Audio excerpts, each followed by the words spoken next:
So it's Sunday, happy Sunday, and I've been wanting to come on live for a long time. Glad to finally do it.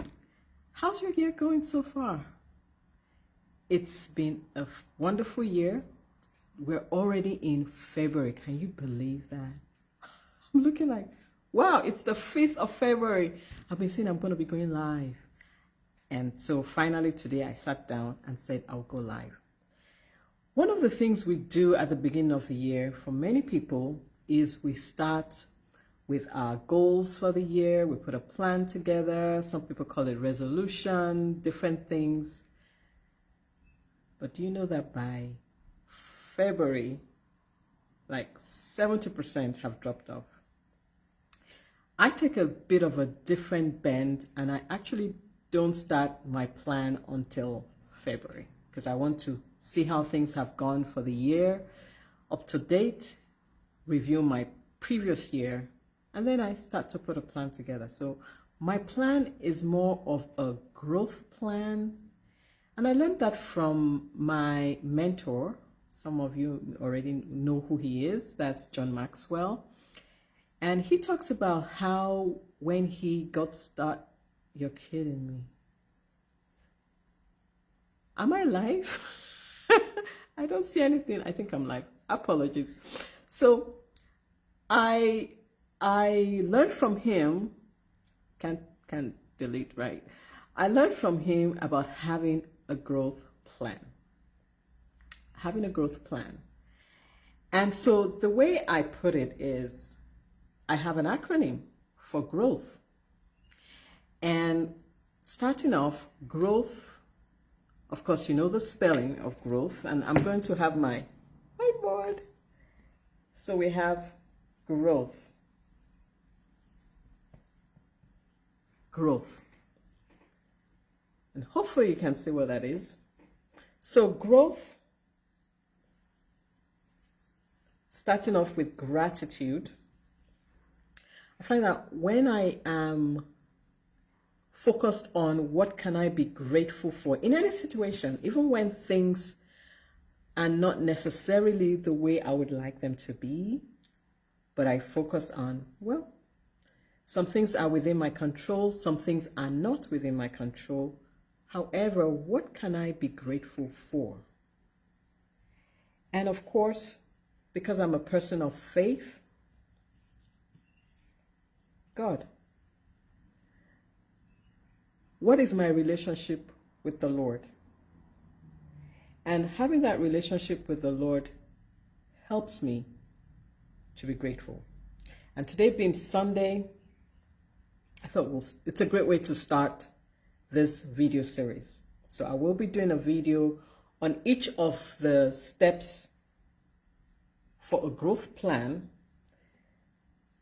For R, it's relationships.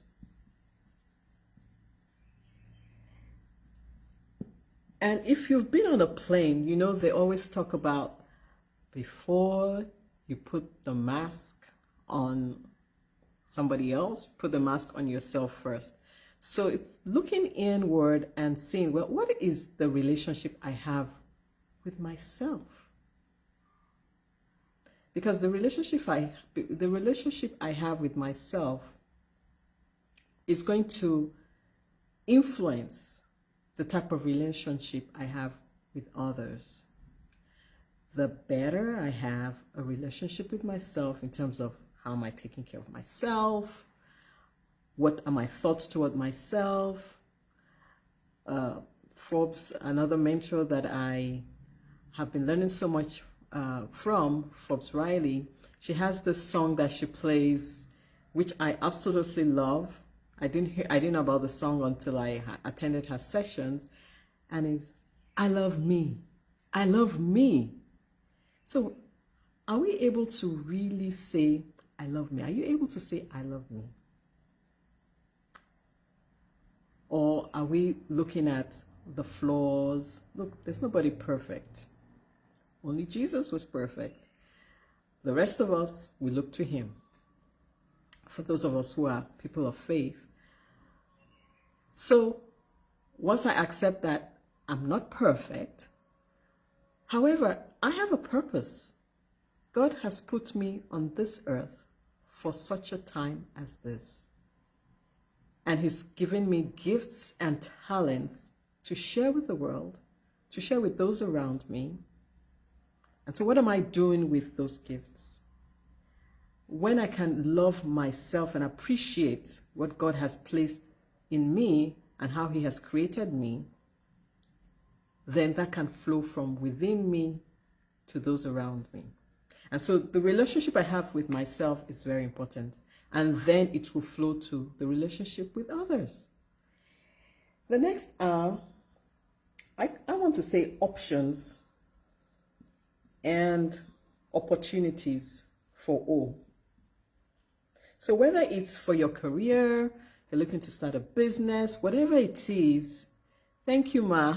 It's good to see you, Ma.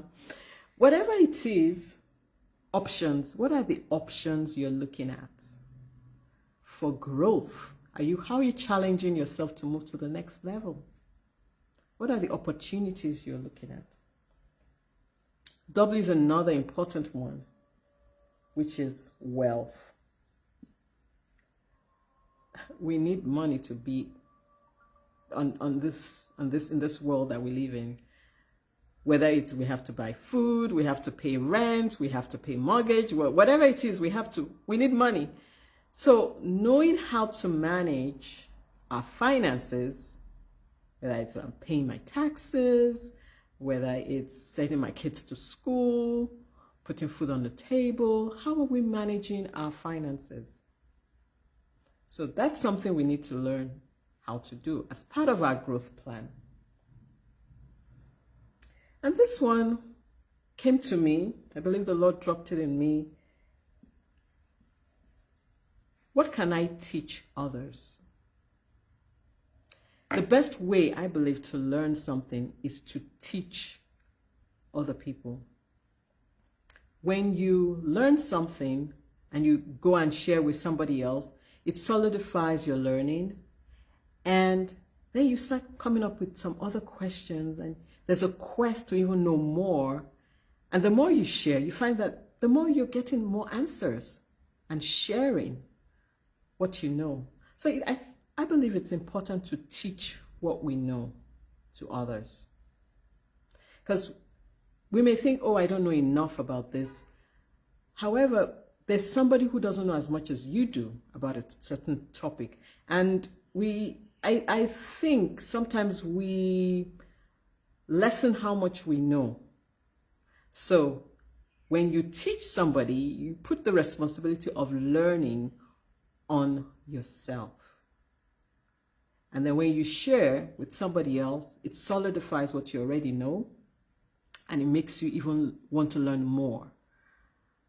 And so teaching others is definitely something that we should do. We need to do. And the last, but certainly not the least, health. What is the quality of life that we have? How are we taking care of our health? How are we showing up? When was the last time you had a checkup? And I speak for myself because I have an annual. Every year I go to the doctor. How am I doing? Okay, so the cholesterol is a bit high, Tosin. You need to watch what you eat. Okay.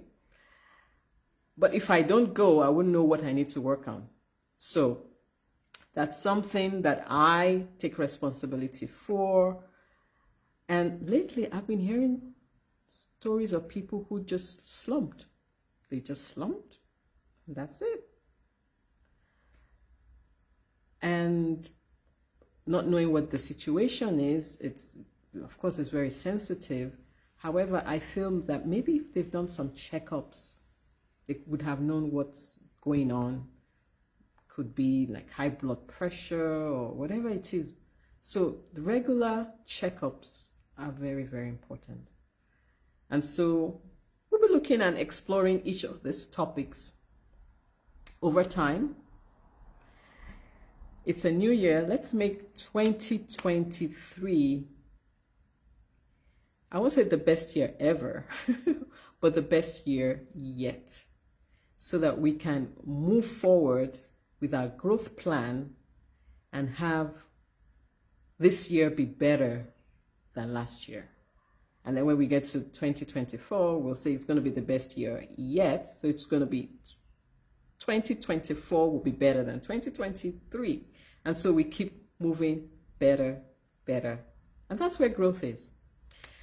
So they wanted to share this for the longest time. I'm glad I'm finally doing it, not putting it off, like coming up with excuses. Anybody ever done that? Come up with excuses? So I'm doing it. I'm glad to share. And so we'll be looking at each of this over time. And so have a blessed Sunday. It's Sunday. It's a day of rest, a day of celebration. And I wish you a wonderful rest of the day, whatever time it is that you may be watching this. God bless you.